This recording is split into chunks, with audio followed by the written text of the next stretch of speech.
울면서 형 나 힘듭니다, 힘듭니다. 너무 성실하신 분이라 생긴 일에 처음으로 이런 분이 들어오신 거예요. 그래서 다들 그냥 뭐 안타까우니까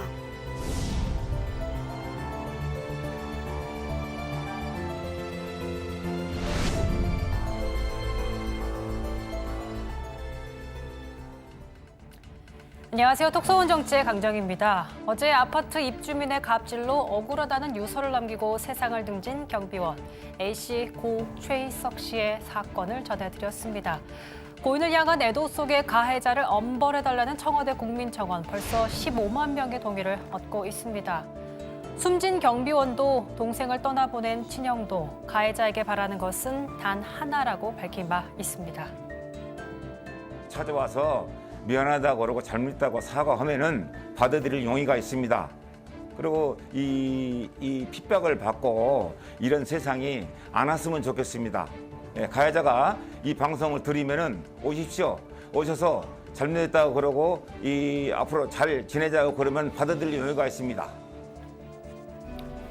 그러나 가해자로 지목된 입주민 A씨는 폭행은 근거 없는 사실이고 오히려 자신이 피해자라고 일관되게 주장하고 있습니다.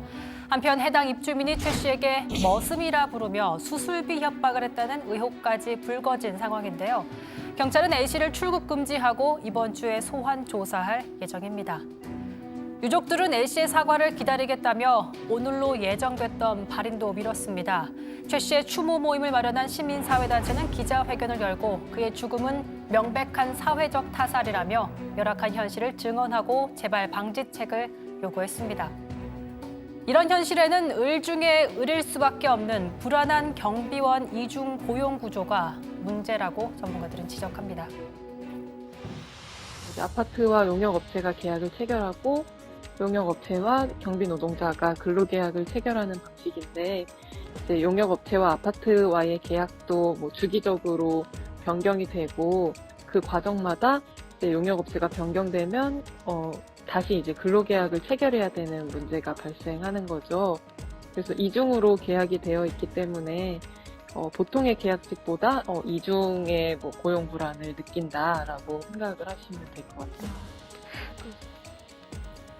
노령이라는 이유로 단기간 고용되는 관행 역시 그들의 발목을 잡습니다. 은퇴 뒤에 아파트 경비 일을 하며 겪은 일을 책으로 펴낸 조정진 작가는 맨 처음 들은 호칭이 임계장이라고 밝히기도 했습니다. 임계장 그러는 거예요. 그리고 저는 이제 성이 좋으시니까 저는 임가가 아닙니다 하고 몇 차례 얘기했죠. 임시 계약직 노인정이다 이제 그런 뜻으로.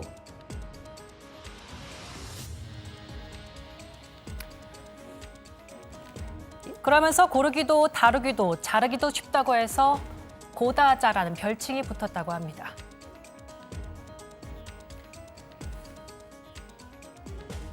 자, 이런 일로 소가리를 하는 사람은 이들뿐만이 아닐 겁니다. 이미 관련 법 조항도 만들어져 있지만 현실적으로 부족한 부분이 많아서 정치권에서도 재정비를 요구하는 목소리가 나오고 있는데요. 김부겸 의원은 악마는 디테일에 있고 악행은 사각지대에서 벌어진다며 관련 법의 보완의 필요성을 강조했습니다. 지난 2004년에도 계속되는 입주민의 폭언에 경비원이 분신 자살한 사건이 있었습니다. 당시에도 지금처럼 경비원의 노동 환경 개선 논의가 뜨거웠지만 글쎄요, 안타까운 현실은 크게 변한 게 없는 것 같습니다. 누군가 희생을 당하고 또 당한 뒤에야 이루어지는 논의 그리고 땜질 처방. 이번에는 제대로 된 정비가 이루어지기를 바라겠습니다.